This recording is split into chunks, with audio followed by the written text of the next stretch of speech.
वही विजिबिलिटी ठीक है आप लोगों को।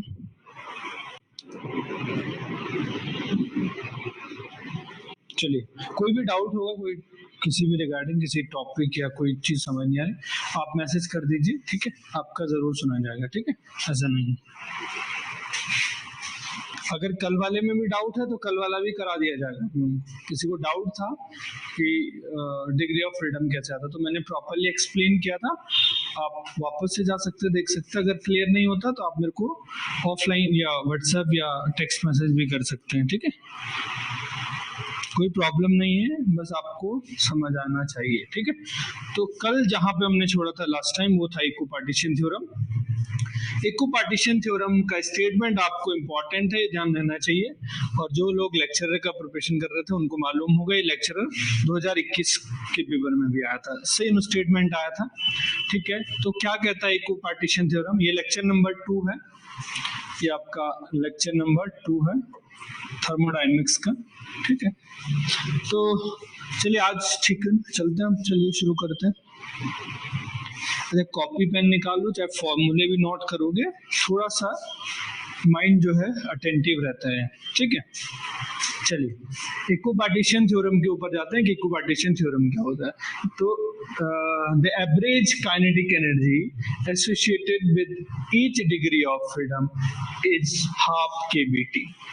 क्या होती है कि जो एवरेज थर्मल काइनेटिक एनर्जी होती है, एवरेज थर्मल काइनेटिक एनर्जी होती है, वो प्रत्येक डिग्री ऑफ फ्रीडम के साथ कितनी होती है, हाफ केबीटी होती है। तो एच डिग्री के साथ कितना है, मान लीजिए एफ डिग्री ऑफ फ्रीडम है मेरे पास, कितना एफ डिग्री ऑफ फ्रीडम, तो एक डिग्री के साथ कितना होगा, एफ डिग्री के साथ कितना होगा, हाफ केबीटी। एक डिग्री के साथ हाफ केबीटी है तो एफ मान लीजिए एफ डिग्री है तो कितना आ जाएगा, एफ इंटू हाफ केबीटी। ये स्टेटमेंट ध्यान रखोगे और ये फॉर्मूला भी आपको ध्यान होना चाहिए। वहां यहाँ पे क्या है, केबी क्या है आपके पास, बोल्ट्जमैन कांस्टेंट है, क्या है, बोल्ट्जमैन कांस्टेंट। टी आपका एब्सोल्यूट टेम्परेचर है, हिंदी में भी बोल्ट्जमैन लिखते हैं, बोल्ट्जमैन को बोल्ट्जमैन बोलते हैं, एब्सोल्यूट टेम्परेचर को परमताप बोलते हैं, ठीक है।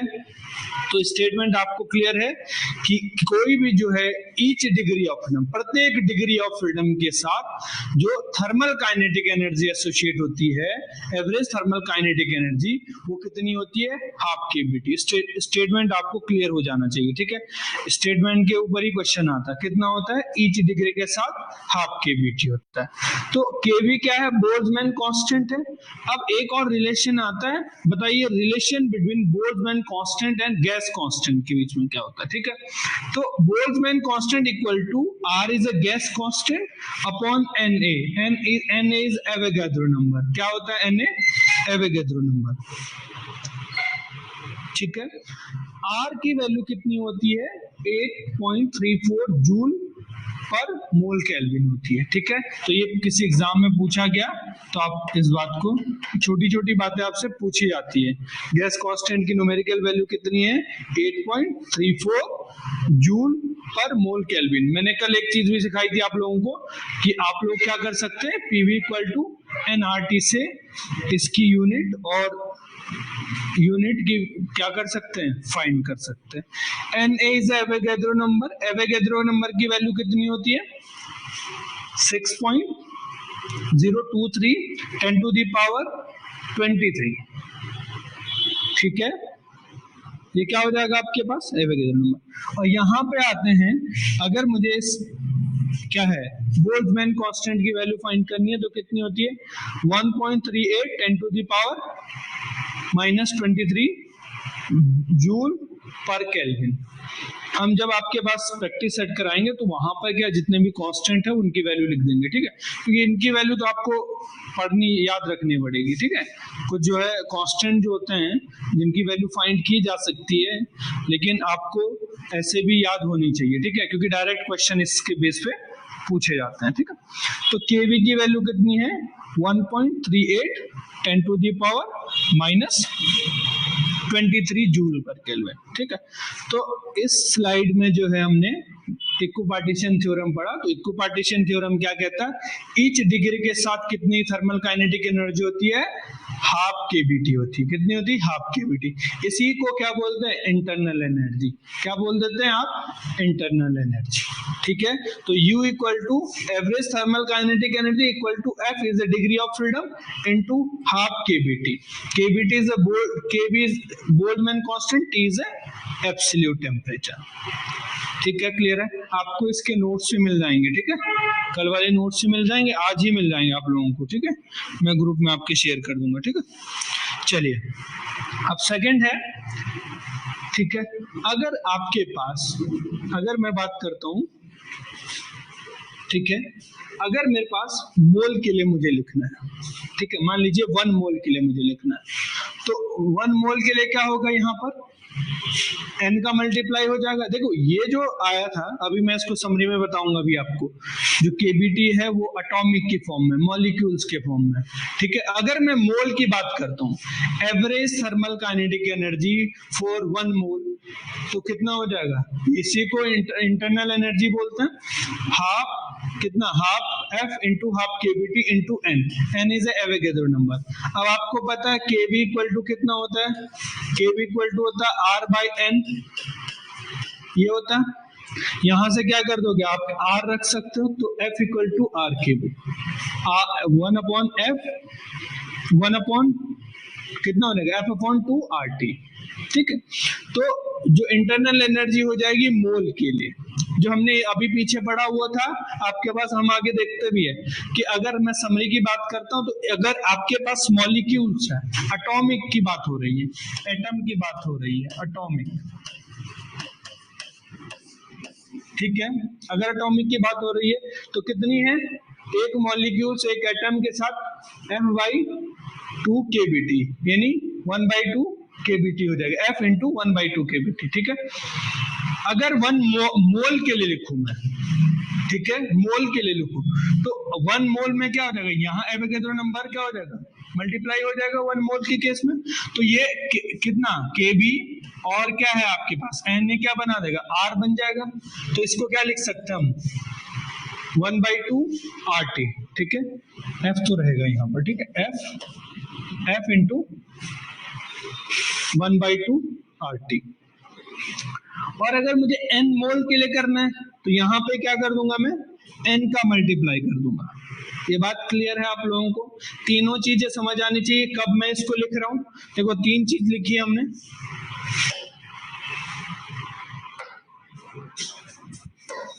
ठीक है, पहली चीज लिखी है हमने, सबसे पहली चीज थी कि हमने ये फॉर्मूला लिखा है। ठीक है, ये है इंटरनल एनर्जी फॉर मॉलिक्यूल्स के लिए, किसके लिए, मॉलिक्यूल्स के लिए, एटॉमिक के लिए। कितनी हो जाएगी, 1/2 कितना, एफ इंटू 1/f, ये हो जाएगा ना, ईच डिग्री के साथ f इंटू 1/2 केबीटी। ये मॉलिक्यूल्स है, मॉलिक्यूल्स के लिए। अगर मोल की बात करता हूं मैं, तो मोल, एक मोल के साथ क्या हो जाएगा, एवोगैड्रो नंबर मल्टीप्लाई हो जाएगा, और ये क्या बन जाएगा, आरटी बन जाएगा। तो ये एन मॉलिक्यूल्स के लिए, तो यहाँ पे क्या करूंगा मैं, एन का मल्टीप्लाई करूंगा, बाकी सेम है। ये 3 चीजें क्लियर है, या फिर से बता दूं मैं एक बात, समरी के तौर पर देख लेते हैं। हम लोगों ने क्या पढ़ा, हम कह रहे हैं कि अगर मॉलिक्यूल्स है, एटम है, तो आपके पास क्या लिख रहे हैं हम, इसी इंटरनल एनर्जी को, जो थर्मल काइनेटिक एनर्जी थी, एवरेज थर्मल काइनेटिक एनर्जी, उसको ही क्या बोला गया, इंटरनल एनर्जी। ये कितनी होती है, f/2 केबीटी। ठीक है, अगर मैं एक मोल के लिए लिखूं, मोल की बात, तो एवोगैड्रो नंबर का मल्टीप्लाई हो जाएगा। तो एवोगैड्रो नंबर का मल्टीप्लाई होगा तो एन के बी कितना हो जाएगा, क्योंकि आपने पढ़ा है कि के बी इक्वल टू कितना भी, आर अपॉन एन ए। यहां से अगर इन दोनों का मल्टीप्लाई करूं, तो K B N A equal to कितना हो जाएगा, आर हो जाएगा। अब ये दोनों क्या बना देंगे, यहाँ पर आर टी बन जाएगा, बाकी सेम हो जाएगा। अगर मान लीजिए मेरे पास एन मॉलिक्यूल्स है, तो सिंपल सा यहाँ पर एन का मल्टीप्लाई कर दोगे, बाकी 1 मॉलिक्यूल्स के पास जो है, जो इंटरनल एनर्जी थी, उसको लिख दोगे। इतनी बात सबको क्लियर है?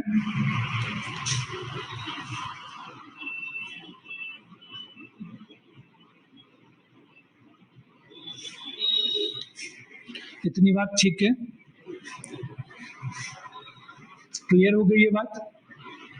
आगे जब हम और न्यूमेरिकल करेंगे तो हमको ये समझ में आ जाएगा कि हम कहाँ पर किसे यूज करेंगे। ठीक है, क्लियर है सबको?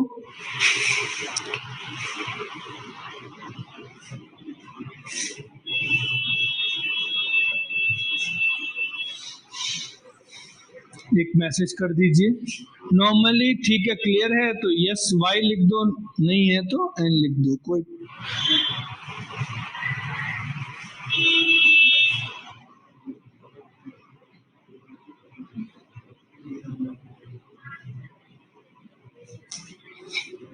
क्लियर है सबको? चलिए आगे चलते हैं हम लोग। अब मेरे पास मान लीजिए एक क्वेश्चन कर लेते हैं ताकि हमको और ज्यादा क्लियर होगा। क्वेश्चन क्या है? Find average kinetic energy of 2 moles of H2 at absolute temperature। या फिर एब्सोल्यूट टेम्परेचर को हटा के हम क्या लिख सकते हैं यहाँ पर? अगर एब्सोल्यूट नहीं लिखना चाह रहे तो क्या लिख सकते हैं? रूम टेम्परेचर लिख दीजिए। रूम टेम्परेचर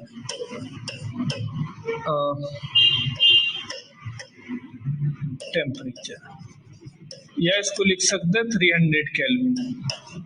यही तो था रूम टेम्परेचर। अरे 25 से 27 डिग्री रूम टेम्परेचर, तो 273 में 27 को प्लस कर देंगे तो क्या हो जाएगा आपके पास? 300 केल्विन बन जाएगा। ठीक है, तो रूम टेम्परेचर की बात कर रहे हैं हम। बताइए एवरेज थर्मल काइनेटिक एनर्जी कितनी होगी? किसकी पूछी है? H2 की पूछी। किसकी पूछी है? H2 की पूछी।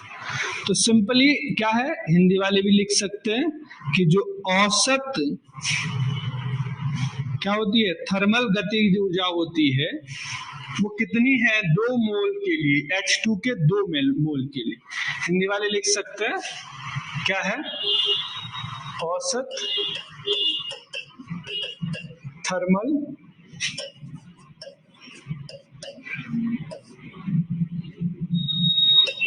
गतिज ऊर्जा H2 के 2 मोल के लिए होगी। 2 मोल।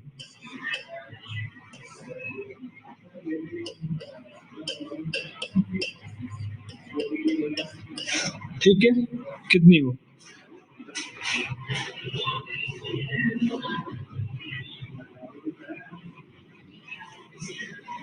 ठीक है, तो जिन लोगों ने लास्ट टाइम मुझे एलटी का पढ़ा है मुझसे, तो आप लोगों को बहुत डिफरेंट मिलेगा। ठीक है, ऐसा नहीं होगा कि सेम लास्ट टाइम की तरह ही चल गया। ठीक है, क्योंकि लास्ट टाइम का सिनेरियो पेपर का कुछ और था, वो हो गया, तो इस टाइम तो और पॉसिबिलिटीज है ना।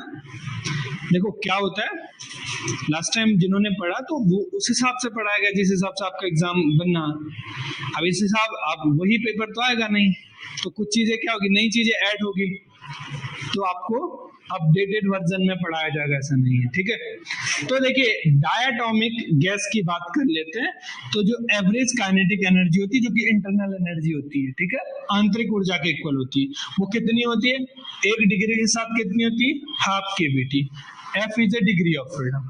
अब देखो कितने मोल्स के लिए कहा है। अब देखो यहाँ पे कितने मोल्स के लिए, अगर आपने 1 मोल के लिए कहा है, देखो अब पीछे ये फॉर्मूला लिखा हमने n मोल के लिए, n मोल लिखा था इसका ही, n मोल के लिए कितना पढ़ लिया था हमने formula? n into F by 2 RT। अब देखो n की जगह कितने मोल है? कितने मोल है? 2 मोल है। अब F is a degree of freedom. अब आपको मालूम होना चाहिए H2 क्या है, कल हमने बताया था एक डायटोमिक है। अब डायटोमिक के लिए डिग्री ऑफ फ्रीडम कितनी थी? 5। अब U इक्वल टू कितना होता है? देखो ये होता फॉर्मूला 1 अपॉन क्या है, देखो जो U होता है इंटरनल एनर्जी, वो कितना होता है? इक्विपार्टीशन थ्योरम के अनुसार कि 8 डिग्री के साथ कितनी थर्मल काइनेटिक एनर्जी होती है, हाफ के बीटी, यही होती है।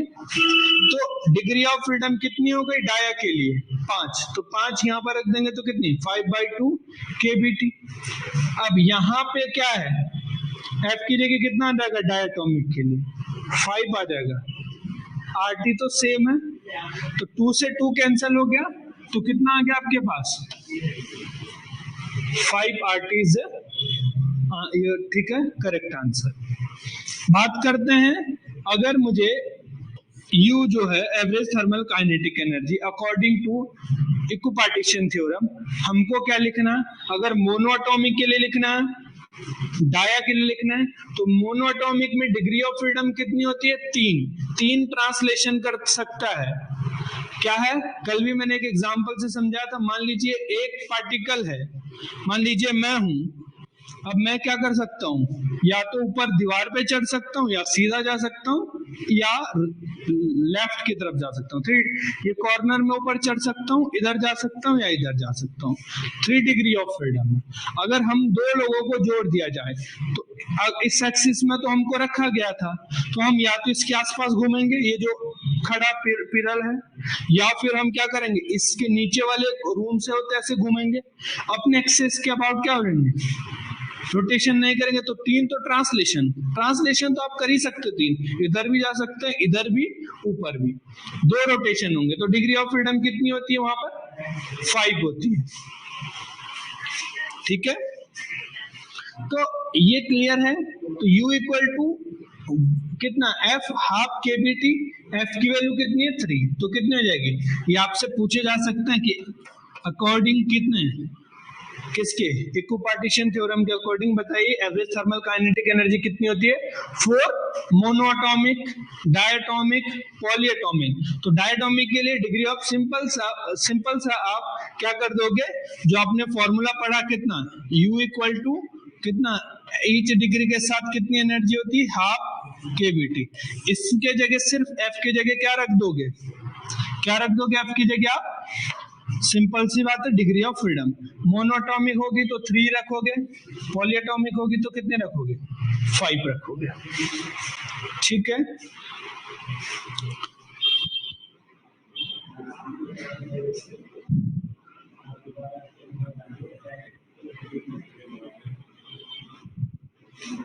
सर फॉर्मूला में अन नहीं आया क्यों,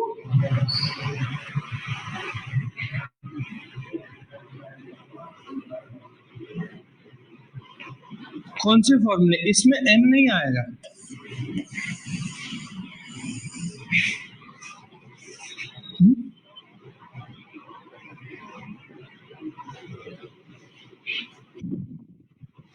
श्रेष्ठ नोटियाल कौन से किस फॉर्मूले, इसमें n नहीं आएगा, n ये है 2 मॉलिक्यूल्स है, 2 मॉलिक्यूल्स का है, तो n की जगह 2 तो आ गया, डिग्री ऑफ फ्रीडम 5, ये 2 ऐसी आरटी ऐसी, ये जनरल है, ये अकॉर्डिंग इक्विपार्टीशन थ्योरम के अनुसार है, इक्विपार्टीशन थ्योरम।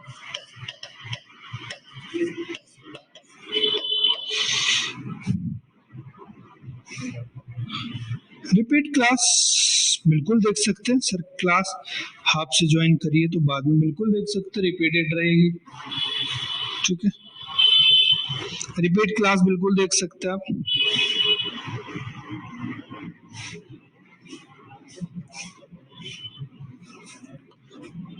ठीक है, ये देखो पीछे मैंने समरी बताई होगी आप लोगों को, देखो यहाँ पे देखो n मॉलिक्यूल्स के लिए ये वाला फॉर्मूला है, 1 मॉलिक्यूल्स के लिए आ रहा है ना, वो तो 1 मॉलिक्यूल्स के लिए मल्टीप्लाई कर, दरअसल 1 मॉलिक्यूल्स के लिए कितना हो जाएगा, U 1 मॉल के लिए कितना हो जाएगा F into half K B T, sorry half R T,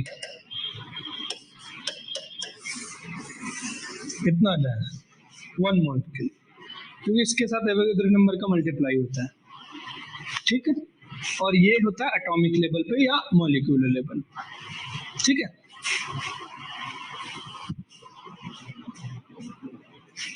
चलिए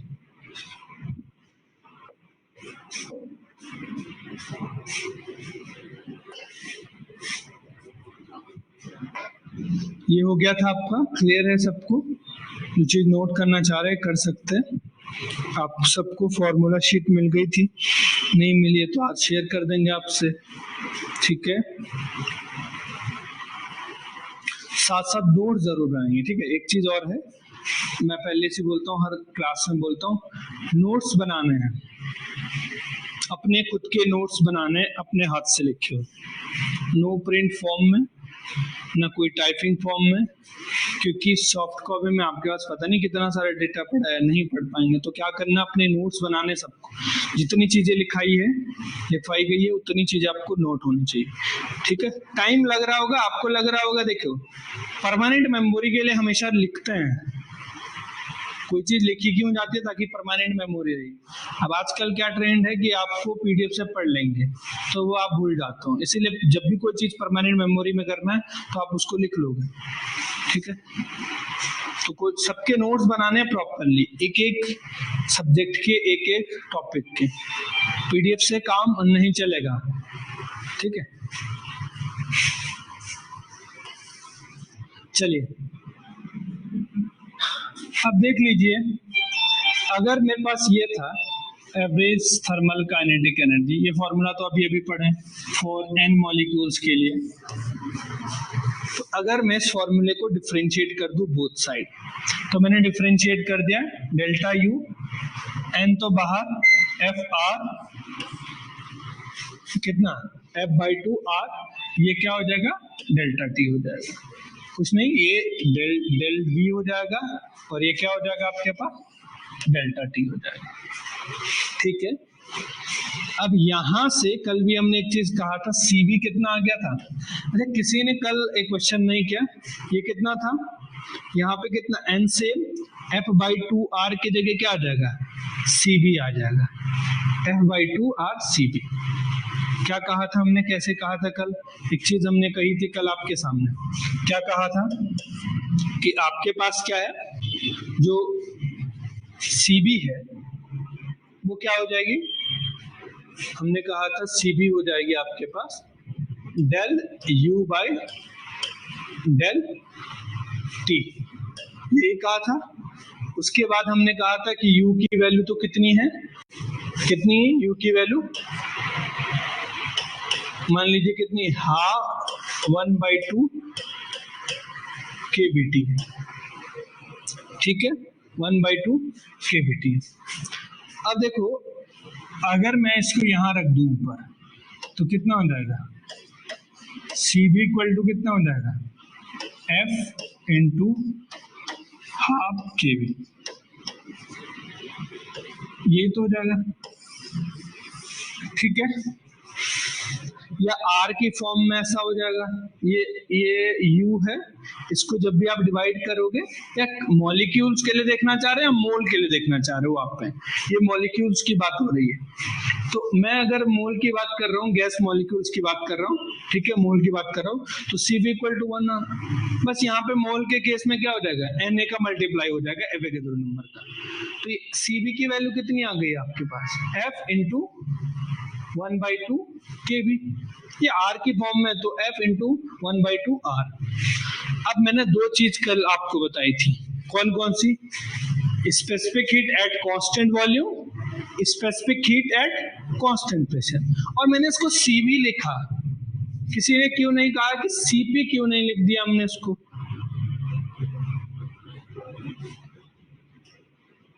आगे पढ़ेंगे भी हम इस चीज को, ठीक है,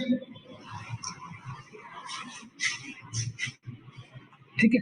सीपी, तो ये वाला सीपी हमने सीबी यहां रख दिया, ये एक फॉर्मूला बन गया, इसको इंपॉर्टेंट कर दो, जो चीज इंपॉर्टेंट कराई जा रही है एटलीस्ट उसको तो ध्यान रखना। अभी मैं इस चीज को बताऊंगा आपको, मैंने इसको सीबी क्यों बोला, सीपी क्यों नहीं बोला। अगर ये सीबी है तो सीपी की वैल्यू कितनी है, ठीक है, क्लियर है इतना?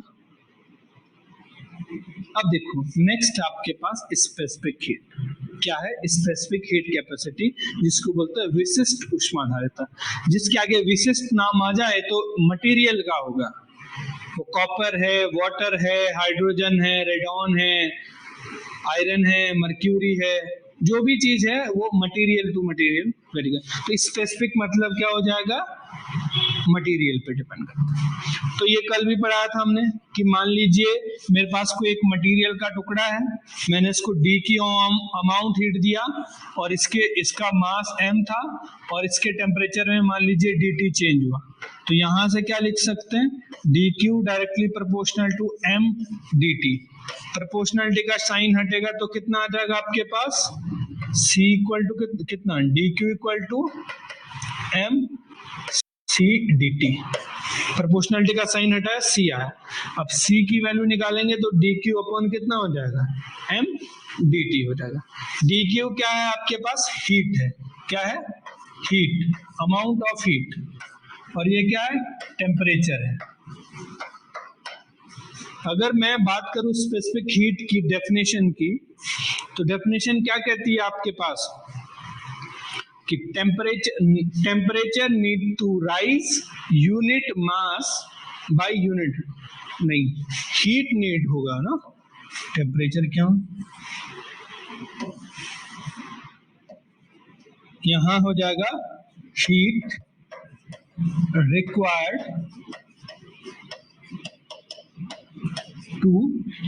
Required to rise of unit mass by unit temperature. एक यूनिट मास का 1 डिग्री ताप बढ़ाने के लिए जितनी ऊर्जा की आवश्यकता होती है उसको विशिष्ट ऊष्मा कहते हैं। ठीक है, क्या कहा मैंने कि किसी सैंपल का, किसी भी मटेरियल का एक क्या है, एक यूनिट मास यानी क्या है आपके पास, 1 ग्राम जो सैंपल लिया है उसका 1 केल्विन, ठीक है, टेम्परेचर बढ़ाने के लिए जितनी ऊष्मा की आवश्यकता होती है उसको विशिष्ट ऊष्मा कहते हैं। तो फॉर्मूला आपको याद हो जाएगा, C equal to Q by M D T. ठीक है,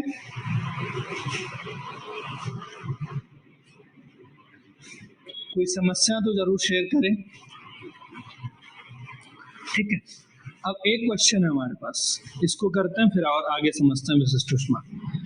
The temperature of 1 mole of diatomic gas is raised at constant volume by 10 Kelvin. The amount of heat added to the gas. Hindi में भी मैं बता देता हूँ कि temperature 1 mole of diatomic gas, कोई द्विपरमाणुक गैस है, उसके एक मॉलिक्यूल्स का टेम्परेचर कांस्टेंट वॉल्यूम पर हमको कितना 10 केल्विन बढ़ाने के लिए कितनी ऊष्मा की जरूरत लगेगी, उसका अमाउंट बता दिया हमारे पास, हिंदी में लिख सकते हैं, वो ताप बताना है, वो क्या है, द टेम्परेचर जो है कितना ले गया टेम्परेचर किसी 1 मोल डायटोमिक गैस का, कोई एक द्विपरमाणुक गैस है, 1 मोल द्विपरमाणुक गैस का तापमान 10 केल्विन ले जाने के लिए आवश्यक जितनी ऊर्जा है उसकी मात्रा बतानी है, कितनी आवश्यक। क्या, एक बार मैं फिर से बता देता हूं, क्या कह रहे हैं कि एक जो मॉलिक्यूल गैस है यानी द्विपरमाणुक गैस है, उसका जो ताप है वो 10 केल्विन तक ले जाने के लिए कितनी ऊष्मा की आवश्यकता पड़ेगी, कितनी ऊष्मा की आवश्यकता पड़ेगी। ठीक है, चलिए इसका सॉल्यूशन देखते हैं हम लोग। आप लोगों ने अभी ये फॉर्मूला पढ़ा था, नहीं पढ़ा, इससे पहले देखा होगा पीछे, ऐसे ही तो लिखा था कि U इक्वल टू कितना N CB dt लिखा था, ये हीट ही तो अमाउंट ऑफ हीट। अब N कितना है, 1 दे रखा, मोल कितना दे रखा 1, CB हमको निकालना, CB कैसे निकलता है, अभी अभी बताया था कितना, F बाई 1/2R, यही बताया था। डायटोमिक है, द्विपरमाणुक है, डिग्री ऑफ फ्रीडम F की वैल्यू 5 इंटू 1/2R, तो CV की वैल्यू कितनी आ गई यहाँ पर 5/2 5/2 R। अब टेम्परेचर कितना है 10, तो आप कर सकते हैं, यहां से कितना आ जाएगा, तो कितना आ गया आपके पास 25R। कितना आ गया आपके पास 25R। क्लियर है सारी बातें। क्वेश्चन समझ हिंदी वाले भी लिख सकते हैं आप, अगर अपनी लैंग्वेज में लिख लीजिए, थोड़ा सा पॉज कर लीजिए जब आप रिकॉर्डेड में देखोगे तब समझ क्या कहा मैंने कि एक मोल की एक कोई क्या है द्विपरमाणु गैस है, 1 मोल है उसके पास, उसका टेम्परेचर तापमान 10 केल्विन तक ले जाने के लिए ऊष्मा की ऊर्जा की मात्रा बताइए। तो हमने ये फॉर्मूला पढ़ा, ठीक है, ये वाला। तो ये भी तो क्या है, ऊष्मा है, ऊर्जा है, ठीक है, हीट है। तो कितना U equal to NCV dt, ठीक है। तो यहां से N की वैल्यू कितनी है 1, कितना CV की वैल्यू कितनी है, तो डायटोमिक था तो इससे हमने निकाल दिया। अब यहां पर T की वैल्यू कितनी दे रखी है 10 केल्विन दे रखी है, ठीक है, क्लियर है।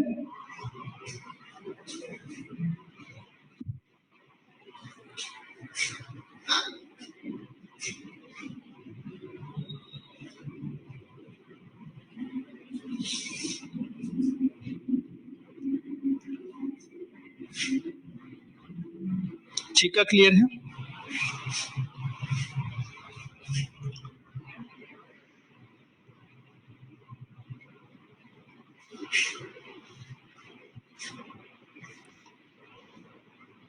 बहुत बढ़िया। नींद तो नहीं आ रही आप लोगों को, क्योंकि हम भी पढ़ा रहे हैं तो आप लोगों को नींद नहीं आनी चाहिए, ठीक है, ठीक है। बात करते हैं स्पेसिफिक हीट के ऊपर, वापस आते हैं। स्पेसिफिक हीट हमने कल भी कहा था 2 टाइप की थी, एट अ कांस्टेंट वॉल्यूम, ठीक है, एट अ कांस्टेंट वॉल्यूम, ठीक है, कांस्टेंट वॉल्यूम पर है, ठीक है,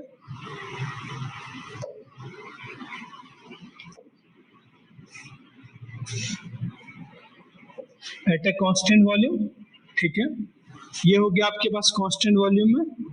दूसरा क्या है, कांस्टेंट प्रेशर पर। तो CV इक्वल टू कितना हो जाएगा QM/dt।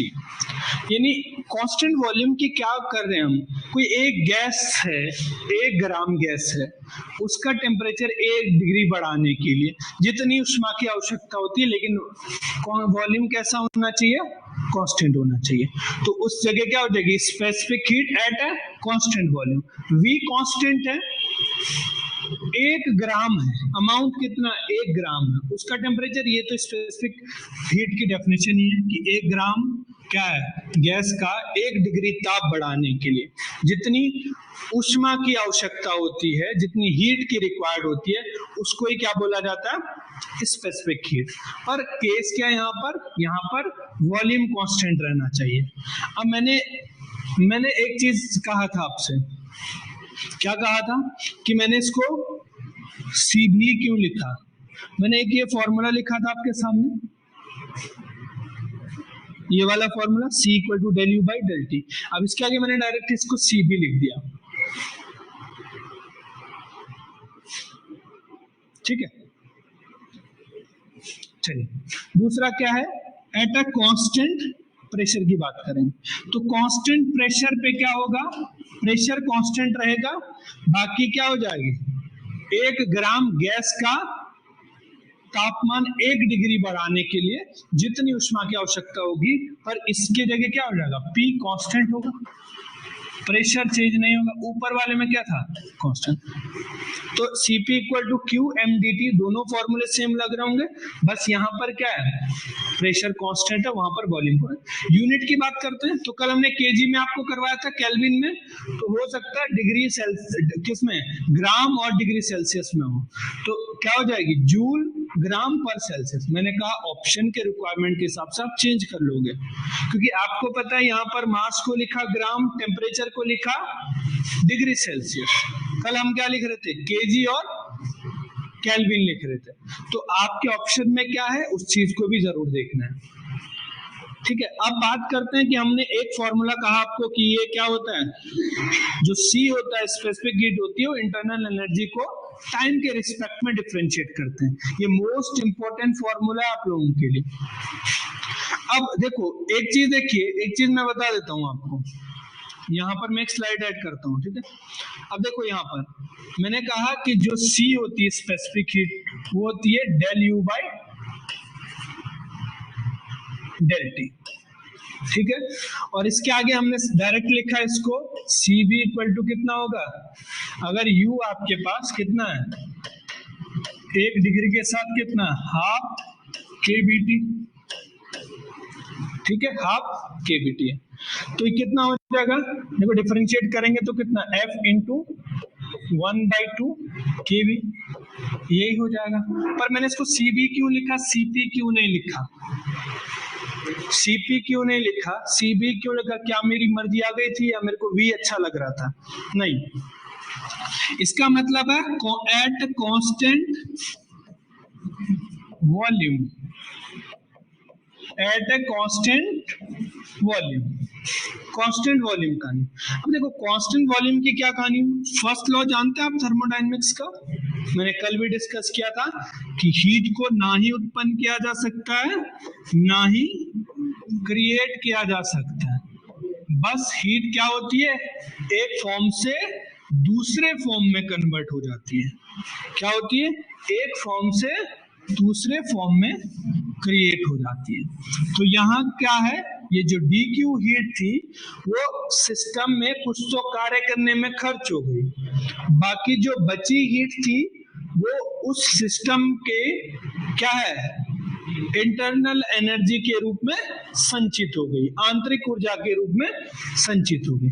अब कल क्या एक चीज पढ़ा था हमने, डेल डब्ल्यू इक्वल टू कितना होता है, पीडीवी। अगर मैं कहूं कि V इज ए कांस्टेंट, तो डेल डब्ल्यू की, सॉरी, अगर मैं कहूं V इज ए कांस्टेंट तो डेल डब्ल्यू इक्वल टू 0, क्योंकि किसी कांस्टेंट का डिफरेंशिएशन करोगे तो 0 तो आएगा। अगर V कांस्टेंट है तो अगर मैं dV करूं तो dV कितना आ जाएगा मेरे पास, 0, तो वर्क डन 0। इसका मतलब dQ क्या हो जाएगा,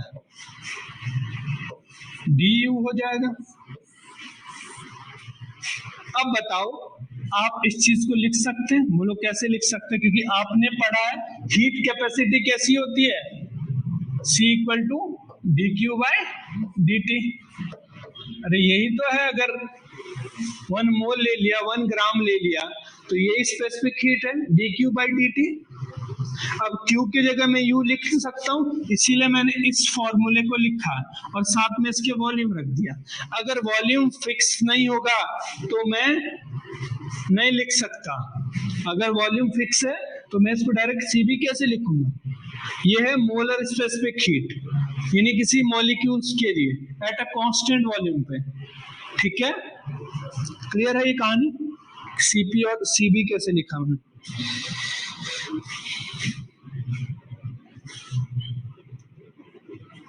ठीक है।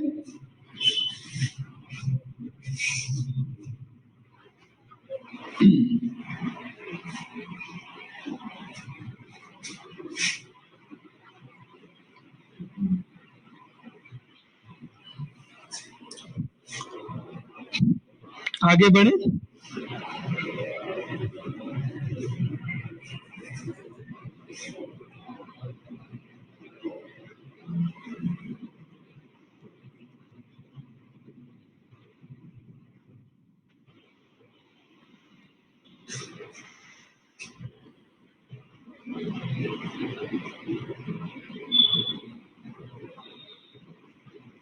ठीक है।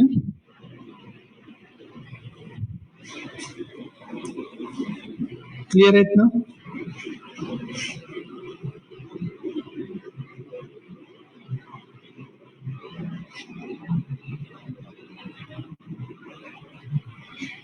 और कोशिश करिए लाइव क्लास अटेंड करने की, ठीक है। रिकॉर्डेड क्लास में उतना इफेक्टिव नहीं होता क्योंकि वो कभी कंप्लीट नहीं होगी।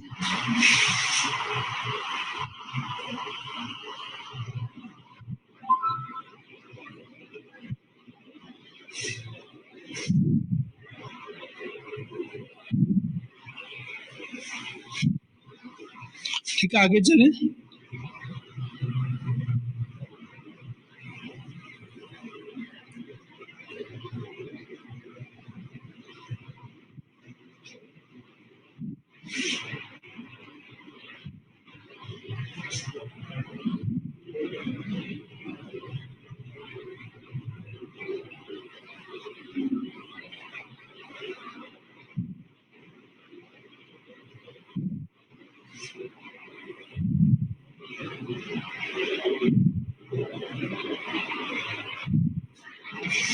चलिए एक बार और समझा देते हैं, ठीक है। देखो, जनरली क्या है, आप लोगों ने कल स्पेसिफिक हीट की डेफिनेशन बताई हमने, बताया हमने कि आपके पास क्या है, स्पेसिफिक हीट क्या होता है, डी क्यू अमाउंट दिया और जितना उसमें, मान लीजिए कितना उसमें चेंज आया टेम्परेचर, मान लीजिए ये सैंपल था, ये 1 ग्राम है मान लीजिए, 1 एम मैं नहीं लिखूंगा, 1 ग्राम लिख दिया मैंने। अब इसका टेम्परेचर मान लीजिए dt चेंज हुआ, तो मैं क्या कह रहा था कि आपके पास, चलो मैं पेन चेंज कर देता हूँ, मान लीजिए मैंने dq अमाउंट दिया डायरेक्टली प्रोपोर्शनल टू 1 ग्राम, तो क्या 1 ग्राम लिख लेता हूँ मैं dt। तो यहाँ से क्या है, dq इक्वल टू कितना है, ये c आया था प्रोपोर्शनलिटी का साइन dt। तो यहाँ से जो c की वैल्यू थी वो कितनी थी, dq बाय dt, ये थी।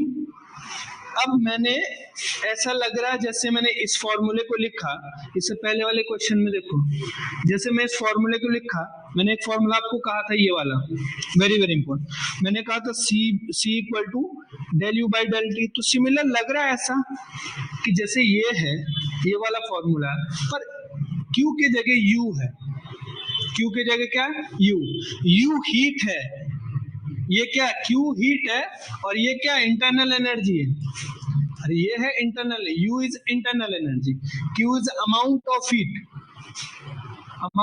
हीट, ठीक है। अब क्या कहा मैंने, अगर ये लिखा मैंने, सिमिलर लग रहे हैं, बस क्यू की जगह और इन दो जगह डिफरेंस आ रहा है, इन दो जगह, यहाँ पे देखो।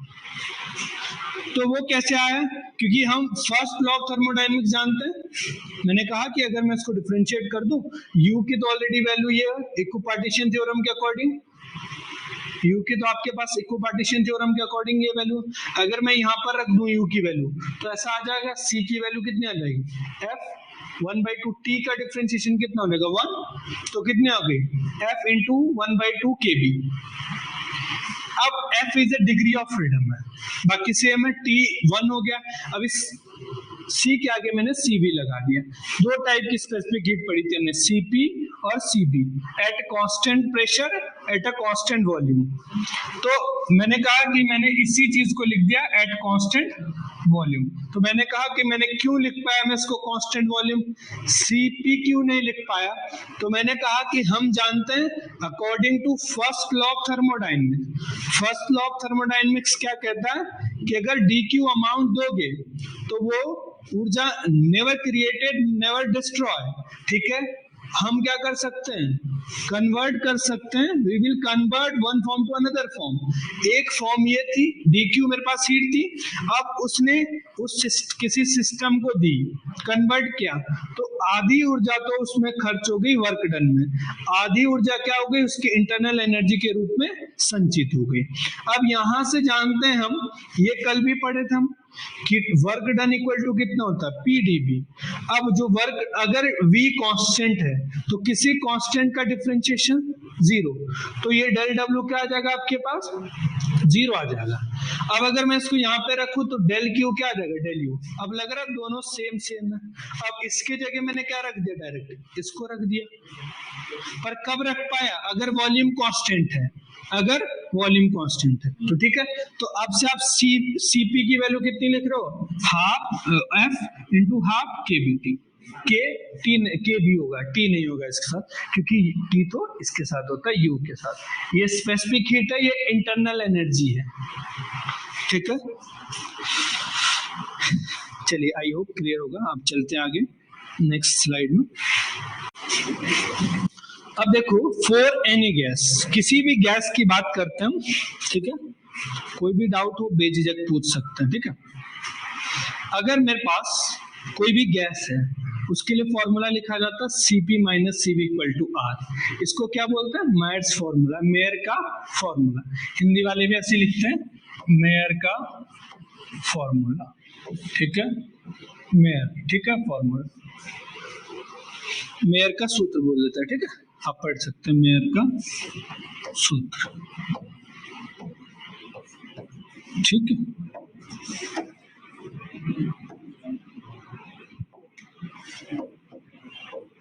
मेयर का सूत्र। अब मान लीजिए ये फॉर्मूला है, ये LT 2018 में पूछा गया। कल भी मैंने बताया था आपको कि LT 2018 में इसका स्टेटमेंट पूछा गया। तो स्टेटमेंट मतलब ऐसे फॉर्मूला बेस नहीं पूछा गया था। हमें कहा था कि दो जो है स्पेसिफिक हीट, जो विशिष्ट उष्माओं का अंतर है eight a constant pressure at a constant volume, क्या है?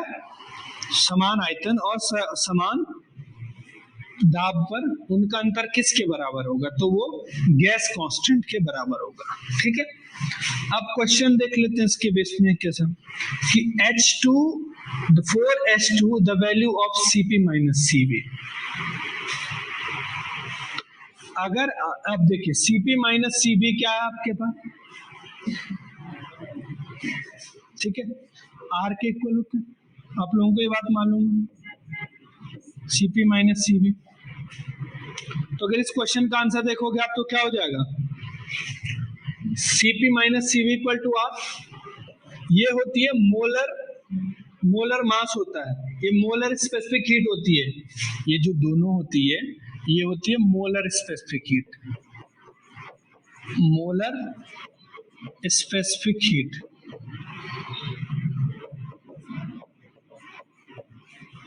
ठीक है, ये भी सेम, ये भी molar specific heat, molar specific heat at constant volume, molar specific heat at constant pressure equal to are.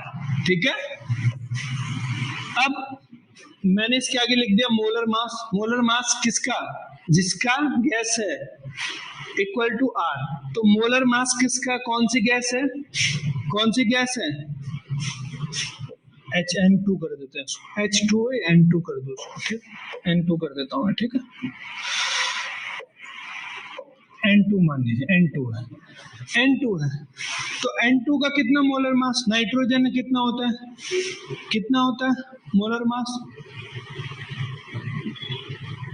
कितना हो जाएगा? एक के पास 14 होता है ना, 7 दूना 14, 14 कितना हो जाएगा? 28 हो जाएगा। तो कितना हो जाएगा मोलर मास? कितना हो जाएगा? 28 हो जाएगा, क्योंकि N2 है ना, नाइट्रोजन है, कितना होता है? 7। तो एक के पास कितना होता है एटॉमिक मोलिकुलर मास? कितना होता है आपके पास? 14। तो दो मॉलिक्यूल्स है, N2 है, केमिस्ट्री में देखा होगा आप लोगों ने, तो 28। ठीक है, कितना हो जाएगा? 28। तो नॉर्मल सा आंसर आपके पास 28 माना। थोड़ा सा हम पीछे समझते हैं, एक क्वेश्चन जो है नॉर्मल केमिस्ट्री में भी पूछा जाता है आपसे। ठीक है, तो मोलर, ये मोलर क्या होती है? मोलर मास है। ठीक है, मोलर मास ऐड हो गया इसमें। एक चीज आप समझिए, यहाँ पे एक चीज और मैं बता रहा हूँ जो आपके मोस्ट काम की। एक तो फॉर्मूला, अब देखिए ये हमने पढ़ा था अभी, Cv equal to del u by delta T at a constant volume. ये कितना आया था आपके पास? F 1 बाई कितना, 1/2 आ रहा था, आया था ये ना, बिल्कुल। अब अगर मैं इस जगह रख दूं Cv की वैल्यू, Cv पीछे से आप देख लीजिए, पीछे वाली स्लाइड में हमने करवाया था कितना, F/2।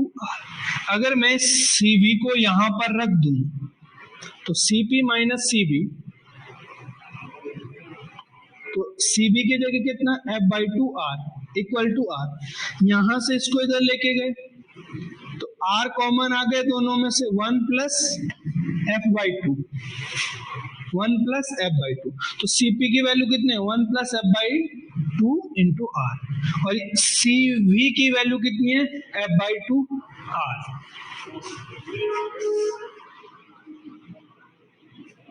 ठीक है, F/2 आर।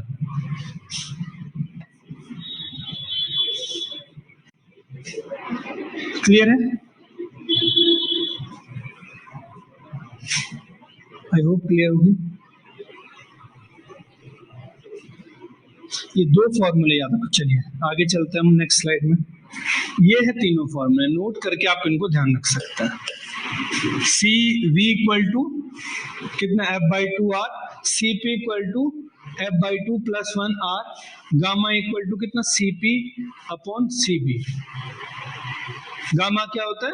इन दोनों स्पेसिफिक हीट का रेशियो होता है, इन दोनों स्पेसिफिक हीट का रेशियो होता है। ठीक है, अब F क्या है? Degree of freedom. 3, 5, 6 monoatomic, diatomic, triatomic.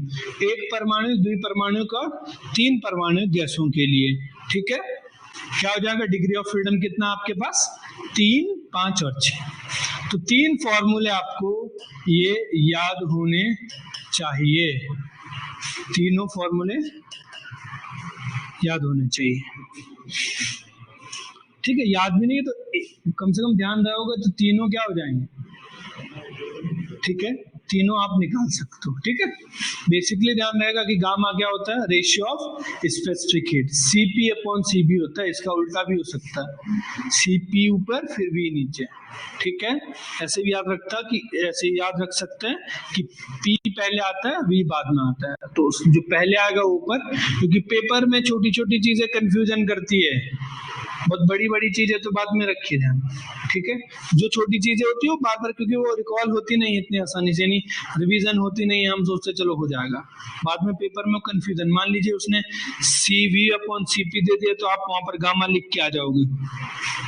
ठीक है, इतनी बात क्लियर है? आगे बढ़ा जाए, आगे बढ़े।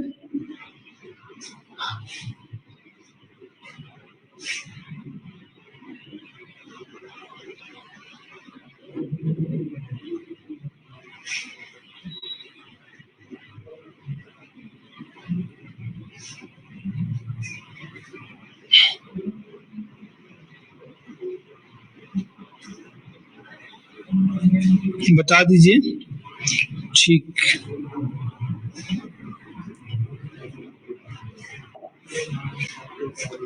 मोस्ट इंपॉर्टेंट टेबल, एक क्वेश्चन पक्का है यहाँ से, 1 मार्क्स, लिख के जाओ मेरे से। ठीक है, कैसा क्वेश्चन आएगा ये भी मैं आपको करवाऊंगा। ठीक है, पर इस बार 1 मार्क्स यहाँ से पक्का है। ठीक है, अब देखो यहाँ पर तीनों फॉर्मूले लिख दिए मैंने, सीपी, सीवी, सीपी, सीवी और गामा। सीबी की वैल्यू कितनी होती है? F by two R. CP की वैल्यू सीबी प्लस आर। ये मैथ्स फॉर्मूले से निकल गया ना, सीपी माइनस सीवी, तो सीबी को इधर लेके गए, और ये कितना? Gamma equal to CP upon CB. ठीक है, तो मोनोअटॉमिक आपके पास, मोनोअटॉमिक में कितनी डिग्री ऑफ फ्रीडम होती है? 3 डिग्री ऑफ फ्रीडम। यहां पर मैं 3 रखूंगा तो कितना हो जाएगा? 3/2 आर। यहां पर सीपी की वैल्यू कितनी है? 3/2 आर प्लस आर, तो कितना हो जाएगा? 5/2 आर। अब इन दोनों का रेशियो करूंगा तो 5/2 अपॉन 3/2, तो 2 से 2 कैंसिल, आर से आर कैंसिल, तो 5/3। इन दोनों का देखो, इनको अगर मैं रेशियो करूं तो क्या? 3 1 जा 3 और 2 बचता, तो 3 6 जा 18, और एक बार और करूंगा 2, तो कितना हो जाएगा? ऐसा 6 आगे तक चलता जाएगा, तो 1.66 गामा की वैल्यू आ गई किसके लिए? मोनोअटॉमिक के लिए। ठीक है, कितनी आई? 1.66। गामा की वैल्यू कितनी आ जाएगी आपके लिए? 1.66। ठीक है, चलिए सेकंड करते हैं, डायटोमिक। डायटोमिक के लिए डिग्री ऑफ फ्रीडम कितना? 5। तो इसके जगह कितना रख देंगे? 5/2 आर। अब ये आ गया 5/2 सीबी। अब जो सीपी होता है वो सीबी प्लस आर होता है। ये कहां से आया? मैथ्स फॉर्मूला पढ़ा आपने, CP minus CB equal to R. तो इसको इधर लेके जाऊंगा तो प्लस में हो जाएगा। ठीक है,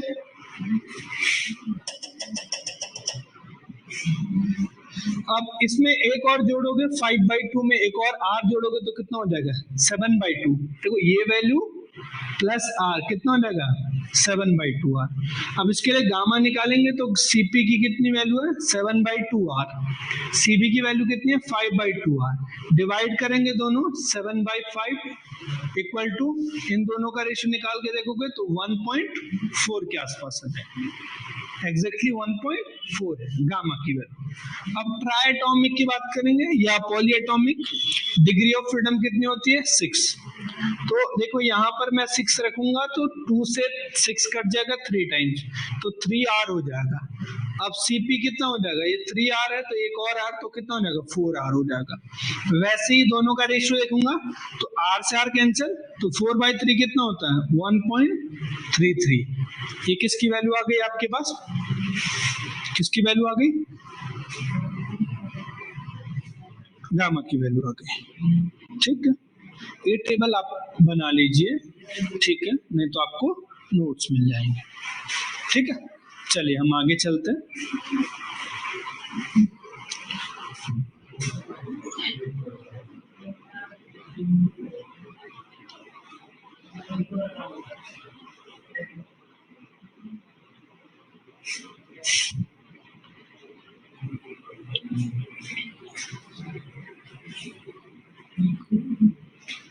चलिए, अब ये नोट रखोगे सबसे बड़ा गामा किसका था, सबसे बड़ा गामा किसका था, तो किसका था 1.66 सबसे बड़ा, फिर 1.4, फिर 1.3।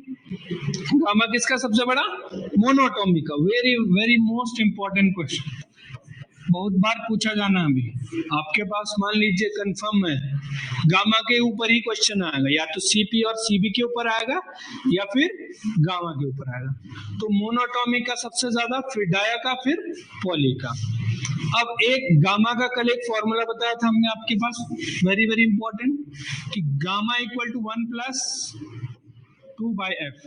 ये कहां से आया, कुछ नहीं किया, गामा सीपी अपॉन सीबी होता है, तो सीपी की वैल्यू कितनी होती है f/2 + 1r, और सीबी की वैल्यू कितनी होती है f/2r। आर से आर कैंसिल हो गया तो कितना हो जाएगा, ये हो जाएगा f+2, एलसीएम ले लोगे पहले दोनों का, तो f+2, 2 से 2 कैंसिल, डिवाइड बाई f, तो f से कैंसिल हो गया तो 1+2/f, 1+2/f। तो यही तो गामा है, दरअसल हमने इनका डिवाइडेशन। तो अब गामा जब भी फाइंड करोगे तो सीधा इस फॉर्मूले का यूज करना, आसानी से आप फाइंड कर पाओगे। क्लियर है,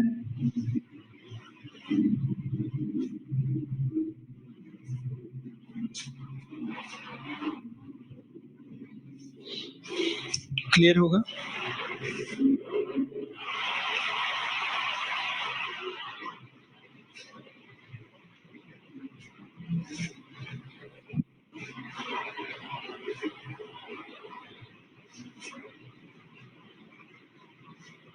ठीक है, समझ आ रहा है पहले सबको, बहुत तेज या बहुत स्लो तो नहीं हो रहा, कैसे स्पीड ठीक है सब,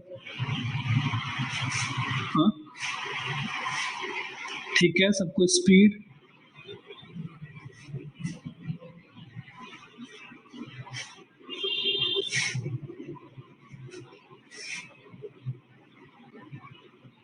कोई डाउट हो या कोई आपको कुछ लग रहा है कि इसमें इम्प्रूव होना चाहिए तो वो भी सजेस्ट कर सकते हैं।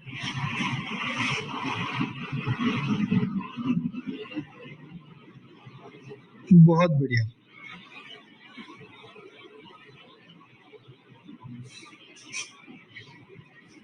बाकी लोग भी बताइए, जो जो लोग ऑनलाइन है थोड़ा एक्टिव रहिए, बताइए।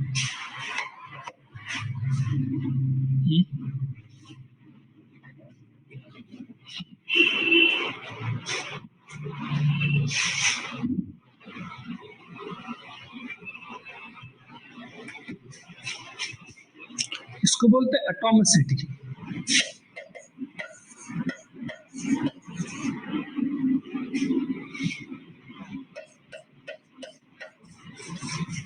एटॉमिसिटी बोलते हैं, अगर स्पेसिफिक नाम सुनना चाह रहे हो तो इसको बोलते हैं एटॉमिसिटी। ठीक है,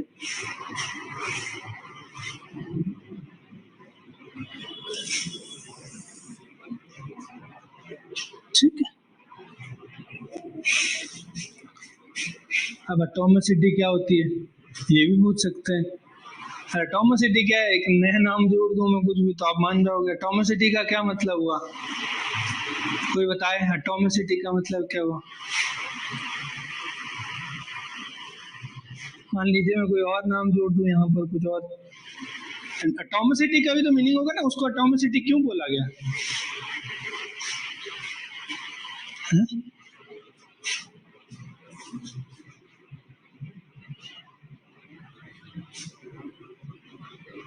दरअसल यहाँ पे आ जाओ फॉर्मूले पर, क्या बता रहे हैं, कितनी डिग्री ऑफ फ्रीडम है, कितने नंबर ऑफ एटम है या कोऑर्डिनेट है जो उस सिस्टम को डिस्क्राइब कर रहा है। इस पे ही तो dependency, dependency on the degree of freedom.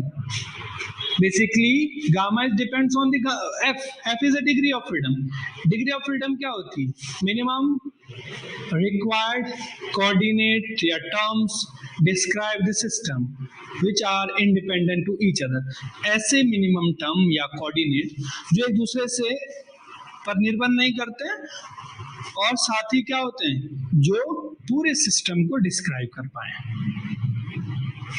ठीक है, जैसे कि मान लीजिए एक वर्ड है सीधा, तो सीधे की क्या है डेफिनेशन, मान लीजिए कोई आदमी सीधा है तो क्या है, तो ये इतना काफी है उसके बिहेवियर को डिस्क्राइब करने के लिए।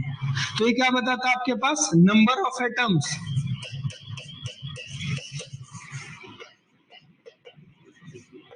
इसको एटॉमिसिटी बोलते हैं। ठीक है, चलिए नेक्स्ट चलते हैं। क्वेश्चन नंबर 14, इसको आप लोग बताइए जल्दी से, मुझे सारे लोग कमेंट करें। क्वेश्चन नंबर हिंदी में बता देता हूं मैं, क्वेश्चन क्या है, the ratio of specific heat of monoatomic gas is given by. कह रहे हैं कि बताइए जो विशिष्ट मोनोएटॉमिक के लिए एक वर्णीय गैस के लिए स्पेसिफिक हीट का रेशियो बताना आपको। किसका बताना, विशिष्ट उष्मा के, विशिष्ट उष्माओं का क्या बताना है, मान बताना है। द रेशियो मतलब सीपी अपॉन सीवी बताना है, कितना होगा मोनोटॉमिक के लिए पूछा है। जल्दी से मुझे आंसर दे दो इसको, ये आपके पास पूछा गया किसी एग्जाम में, ए भी किसी का आ रहा है, सी भी किसी का आ रहा है, किसी का बी भी आ रहा है।